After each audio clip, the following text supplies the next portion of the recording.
Hi friends, welcome to Cricket 360. இன்னைக்கு IPL 21st game of the season between Sunrisers Hyderabad versus Rajasthan Royals பற்றி ஒரு match prediction. இது வரைக்கும் 20 மேட்ச்சில் நம்ம 12 மேட்ச் கரெக்டாக ப்ரெடிக்ட் பண்ணியிருக்கோம், 7 கேம் தப்பாக ப்ரெடிக்ட் பண்ணியிருக்கோம், ஒரு கேம் நோ ரிசல்ட் ஆயிடுச்சு. நேற்று நடந்த டபுள் ஹெட்டர் மேட்ச்சில் வந்து ஃபர்ஸ்ட் கேம் வந்து தப்பாக ப்ரெடிக்ட் பண்ணியிருந்தோம், செகண்ட் கேம் கரெக்டாக ப்ரெடிக்ட் பண்ணியிருந்தோம். ஓகே, இப்போ இந்த மேட்ச் வந்து பார்த்தீங்கன்னா எங்கே நடக்குதுன்னா ஹைதராபாத்தில் நடக்குது. ஹைதராபாத் சம்டைம்ஸ் டபுள் பேஸ்ட் விக்கெட்டாக இருந்தாலும் ரீசெண்டாக வந்து அவங்களோட பேட்ஸ்மேனுக்கு ஏற்ற மாதிரி ஃப்ளாட் ட்ராக்காக தான் போடுறாங்க. 200க்கு மேலே தான் ஆல்மோஸ்ட் எல்லா மேட்ச்லையும் ஸ்கோர் பண்ணுறாங்க. ஸோ எகெயின் ஒரு ரன் ஃபீஸ்ட் தான் நம்ம எதிர்பார்க்கலாம். இங்கே கம்பேரிங் போத் டீம்ஸ் பார்த்தீங்கன்னா ரெண்டு டீமுக்குமே நல்ல பேட்டிங் இருக்குது.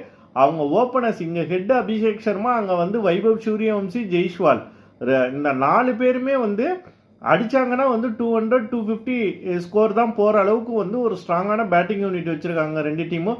பட் பவுலிங்னு வரப்போகும்போது ராஜஸ்தான் ராயல்ஸோட பவுலிங் வந்து மைல்ஸ் எகர் தென் வந்து ஹைதராபாத்னே சொல்லலாம். கமின்ஸ் இல்லாமல் நிச்சயமாக வந்து ஹைதராபாத்தோட பவுலிங் வந்து ரொம்பவே ஸ்ட்ரகிள் பண்ணுறாங்க.